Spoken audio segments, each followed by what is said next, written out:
From the TWU Local 591 Union Hall, it's the Local 591 podcast with local president Gary Schaible. Join Gary and his guests as they discuss topics that impact and affect the careers and lives of union members. Take it away, Gary.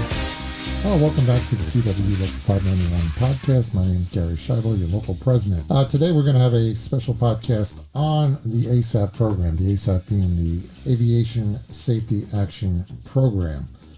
We know during these trying times that you can be easily distracted out there while working on aircraft. So today we invited into the studio Brad Brugger, who is the Safety of Flight and Compliance Coordinator, and Joe Absalon, who is TWU Local 591's ASAP Coordinator. Welcome to the podcast, gentlemen.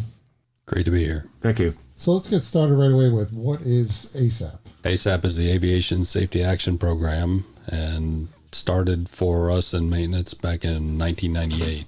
And it's been kind of an evolving program, but it's a voluntary reporting program to hopefully identify safety concerns and issues that happen in the work environment that can ultimately lead to less events and less accidents. And now it's turning into a program that, you know, it had a bad reputation for a long time as a get out of jail free card or kind of a snitch on your buddy program, but that's not what it is. What it's turned into now is a more of a proactive identifying problems in our working environment.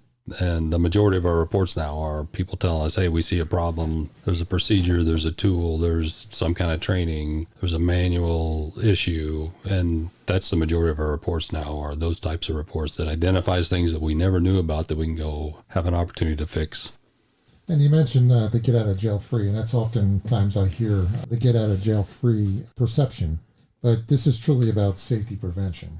Absolutely. And the get out of jail free perception, I think most of the time is probably perpetrated by management because there are some incentives involved in ASAP. If you come forward and tell us all the details around an event that you may have been involved in or an error, and we accept your report, there's no discipline from the company or from the FAA involved. And that's one of the guarantees of filing an ASAP report and having it accepted. From the outside, a lot of times people that don't have all of the information around the event or the error that happened, they absolutely have seen that as a get out of jail free, but that's not what it is. That's not what the purpose is. Hopefully we can dispel that rumor or that perception. Well, another thing I always hear out there is I only file when I did something wrong. So in other words, in a reactive way versus a proactive way. Can you address that? Yes, absolutely. And like I said, back in 1998 when we started, the majority of the reports at that time were, hey, I made a mistake.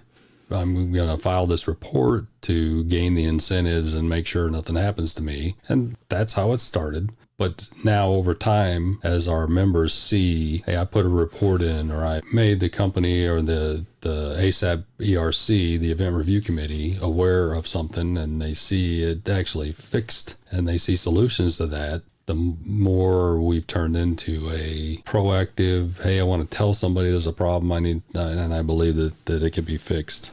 And so I'd also like to add on to that. So we gain better use of our technical data when people come forward and make us aware of it, and we share it across the system. One quick example was a couple of years ago, some people out west noted that the coffee maker wasn't in the Transcon, the espresso machine wasn't in the Transcon. They made us aware of it, and we quickly changed the manuals to reflect that, and that's the perfect example of a proactive ASAP. Okay, and if somebody was going to file one, is there a time limit? I often hear about 24 hours. There used to be a 24-hour time limit on ASAP. And now with the most updated advisory circular 120-66 Charlie, the time limit has gone away. And I'll try to be quick on how this worked. It used to be that you had a 24-hour time limit. And then they changed it to if the FAA was independently aware of the event that you were involved in, then you had 24 hours from the time you became aware. So if an FAA inspector tapped you and said, hey, I reviewed the paperwork, I see an error, then you had 24 hours from that point, from becoming aware or when you should have became aware. Now, with the new version of the guidance, It's kind of up to the ASAP ERC through consensus what is timely. If I was going to go file an ASAP report about a procedure and I think the procedure's wrong, I know about it on Monday, and I go to my lead or my crew chief, I go to my supervisor, my manager, maybe even get engineering involved, and then come Thursday, I've tried all these things and nothing has changed, I can still file an ASAP report. There's no time limit on that. Now, if we have an event happen and there's 6 people involved and Joe has been out, Joe's out on the floor, he goes and says, hey, we're going to investigate this and I would recommend you file an ASAP, and 5 out of the 6 file an ASAP. But then 3 weeks later, or whatever time later, the company may say, hey, we're going to investigate this 6th guy in this event and we're going to maybe discipline him. And then he goes and files an ASAP to try to protect himself. Then I would say there's a pretty good chance that that report's not going to get in if he knew about it 3 weeks ago and he just didn't do anything because he didn't want to. And now that he maybe is on trouble, then he would file. So we try to encourage everybody up front, hey, file a report. There's not a definite 24-hour time period, but if there's an event that you're involved in and you get told by your TWU or your IAM rep, hey, you should file a report, then you probably should, because 2 weeks from now, if the ASAP Event Review Committee meets and the FAA says, hey, Joe, did we invite this person to file an ASAP report? And Joe says, well, yeah, I told him 2 weeks ago, then that would be a report that we may not accept for timeliness. Speaking of filing a report, how does one actually file a report? The simplest, easiest way is to go through JetNet, log into JetNet, go to the safe page, and then on the links at the bottom of the safe page are, depending on, are we still set up IAM and Leg US and Leg A links on there? I think so. And there's also one on our local 591 website as well. And 514's got it as well. And if you just want to write it down, you can just type in americanairlines-safety.com, and then it'll take you to a JetNet login, and that gets you right in there. The other thing I know the membership out there are very interested in is, so when these reports are filed, how many are actually accepted by the committee? So we've been, the last couple of years, I think we were averaging 800-900, close to 1,000 reports a year. And for the last couple of years, our percentage of acceptance in ASAP has been 97-98%. So we have a really high acceptance rate, and that lines in. There's over 500 ASAP programs in the United States, and the national average is like 97%. So we're right there. And then how do you work them from there? How are they closed out? How does that process work? So there's a couple different ways we do this. So let's say we get a report in that is, hey, I found a work card. There's a problem with the work card, and we're going to submit a request to engineering to have that changed. And we may track that corrective actions, but we would normally close a report like that as a routine close, no violation. And that would get a response back through our reporting database to the reporter saying that. Which doesn't mean there wasn't a violation. It just doesn't mean that there was a violation by the reporter. Right. And then the next one would be if there was a report that came in and let's say the employee made an error or a mistake, or we saw something like that in the investigation, then we may close the report out either by saying, hey, we believe this was human error, and we may get with the reporter to look at some kind of help with some kind of control or something we can put in place to keep it happening from to the next person. And then past that, the biggest number of reports that we get, the highest percentage of reports we get, or what we call at-risk behavior, which would be drift that we see and how we do our job every day. And that's a big number of reports, and we call that at-risk behavior. And we always emphasize to the person that we're dealing with, the reporter, when we close that out, that there's been some drift, we see at-risk behavior, and here's the risk that maybe you didn't see like we want you to see. And there may be some kind of go do a corrective action after that, whether it may be a CBT training, or we may review a procedure or a policy. But that is what we see the most, and that's at-risk behavior. So if you see something that comes back as a response, that we close it with an ARB or at-risk behavior, that's what that would be. And that is still closed and accepted, and there's no discipline for that. And then... So corrective action in our terminology has no type of discipline or punitive action. It's just a action that we have to apply for the event and or the report. Okay, and before you move forward with the next part of this, you said we a couple of times. Can you explain who the we are? The Event Review Committee, or the ERC, is the group that looks at all of the ASAP and Tech Ops. In most ASAP programs, there's three parties. A three-legged stool is what we like to call it. And that is the labor group, the company, and the regulator, which is the FAA. So in our particular ERC at American, we have 4 TWU reps. That's Joe Absalon, Harry Charalumbus for 591, myself, and Doug Housley. And then we have 3 IAM representatives, John Hall, Bud Brown, and Mitch Worthington. And that's the labor side. And then on the company side, we have the manager, who's Alan Patton, and the analyst, which is Christopher Clark. And then on the FAA side, we have dedicated FAA people that just do ASAP, and that's Mike Watts, Joe Marsh on the maintenance side. And then we have, we're getting ready to lose Don Newport, who's retiring, and we're supposed to get Tim Coles, I believe. That's correct. And those are FAA inspectors that come into ASAP and do our adjudications and investigations over any of the reports we get.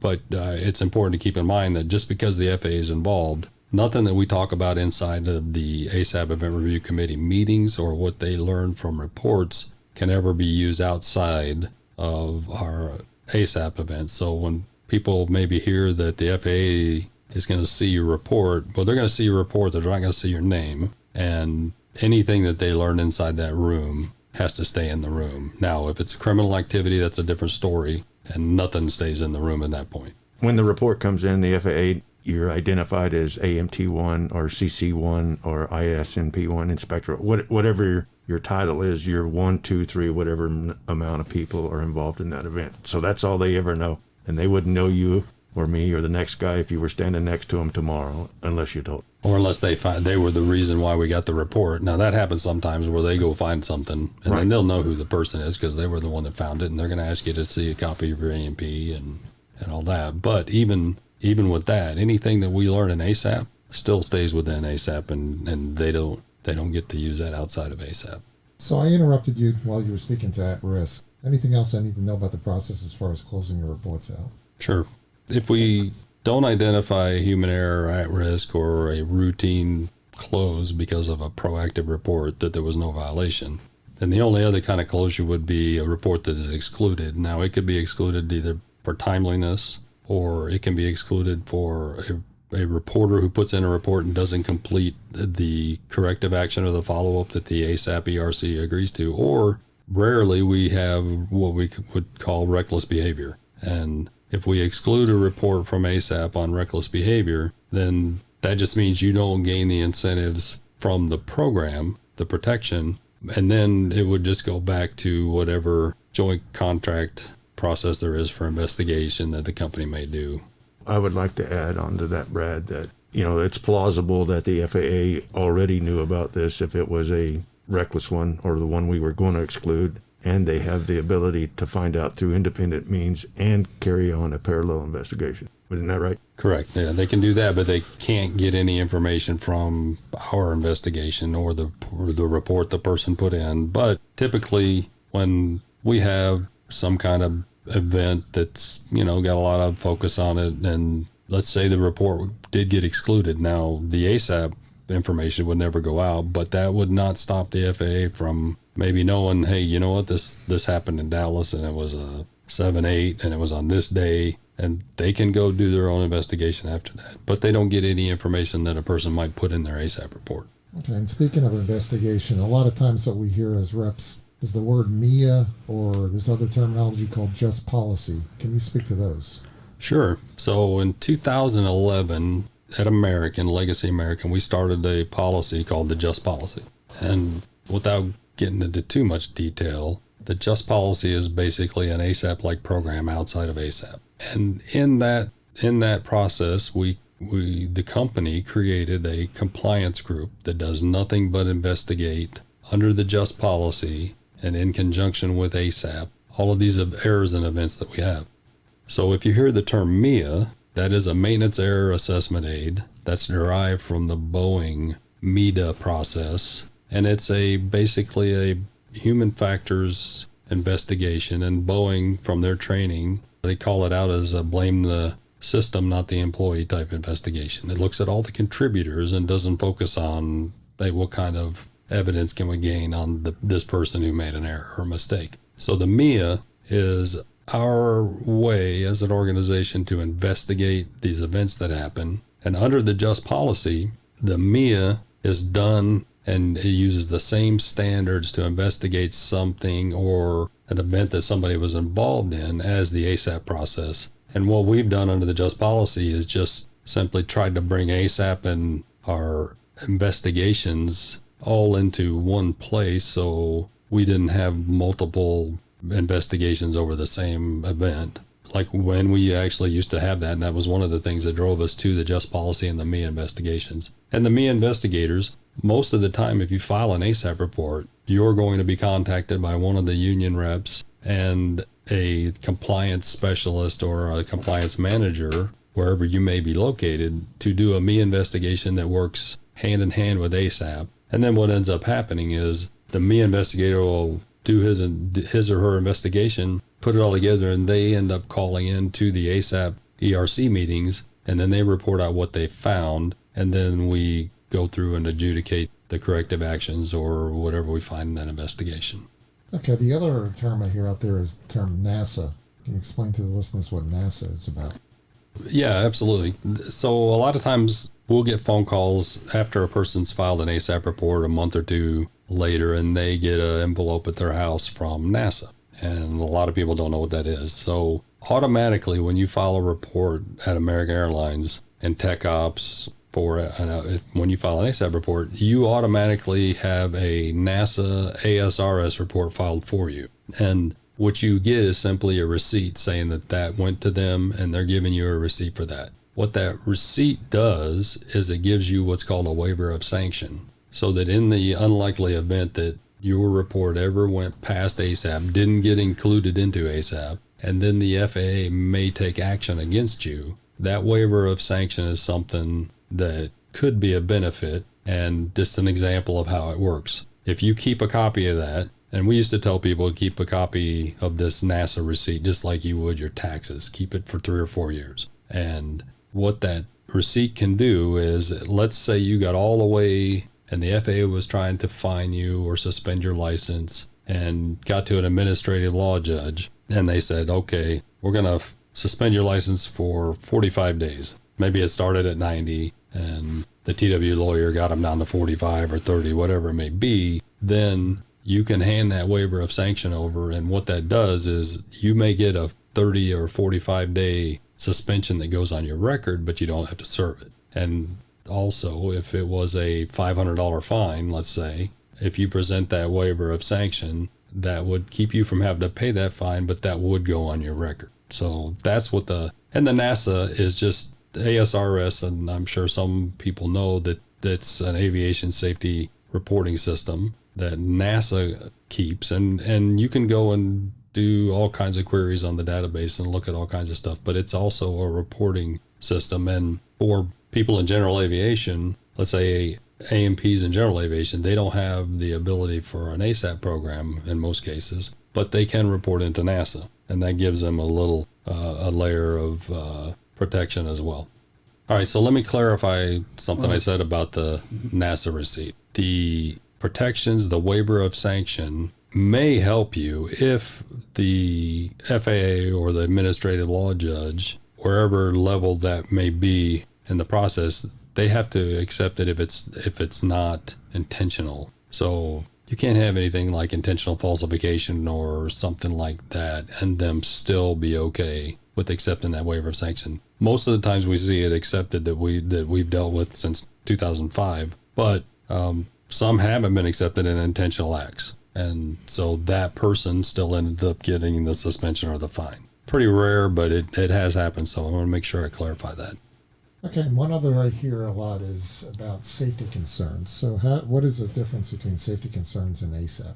Right now, we're trying to make that process a little better. But when you go into the database to report an ASAP report, you're presented with two options. You either can file an ASAP report or you can file a safety concern. And just an easy way to, well, I don't know if this is easy, but for me, if it's an operational type concern, either procedures or me actually doing my job and the training and the tools and the CFRs and the Code of Federal Regulations and compliance with our GPM around us doing our job in the work environment, that's an ASAP report. A general safety concern may be something more occupational safety and health type report, where we're talking about COVID or we're talking about health and safety issues in the workplace that you would think of maybe more of an OSHA type report than something that has to do with safety of flight and our procedures and how we do maintenance and things that happen when we're doing our job.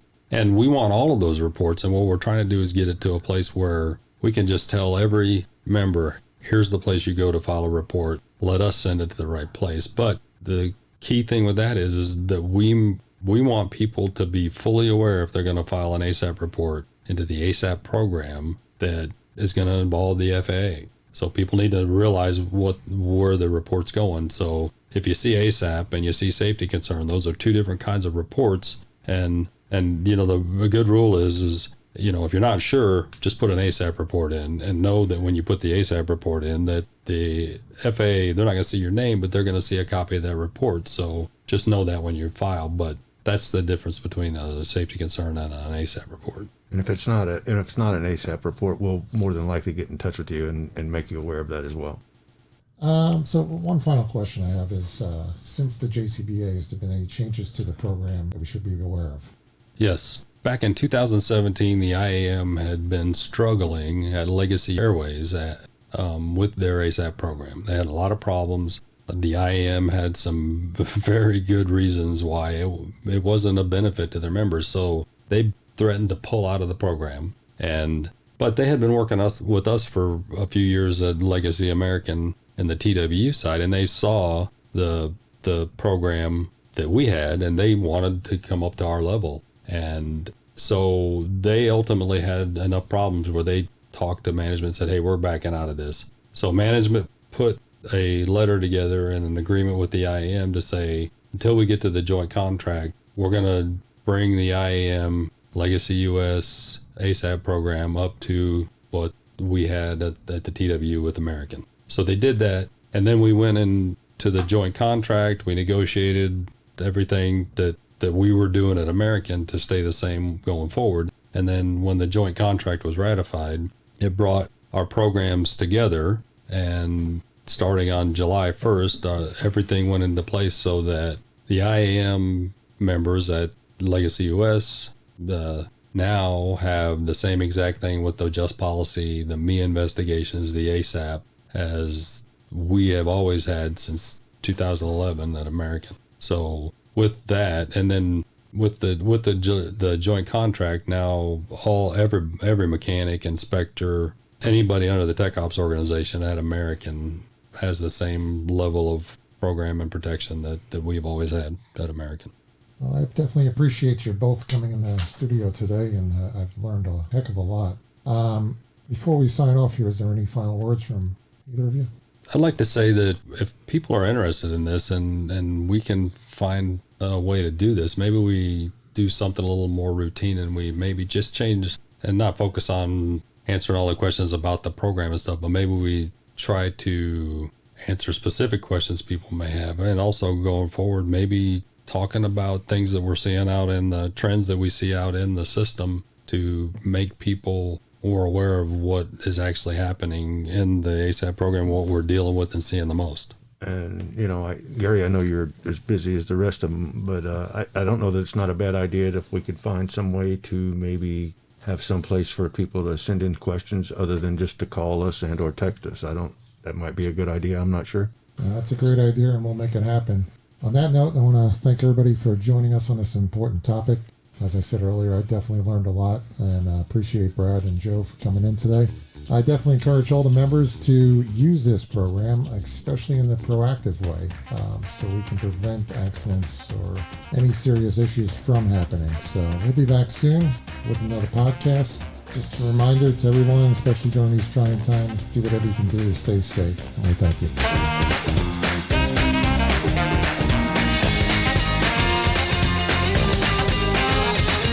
For more information about TWU Local 591, go to local591.com. To comment on this or any of our podcasts, email us at info@local591.com. You can listen, download, and stream episodes of Local 591 Podcast on iTunes, Google Podcasts, your favorite Android podcaster, or your RSS feed-enabled browser. Local 591 Podcast episodes are also available to stream and download from our website, local591podcast.com/podcast. Music provided under license by pond5.com. The Local 591 Podcast is produced and engineered by Tommy Engel.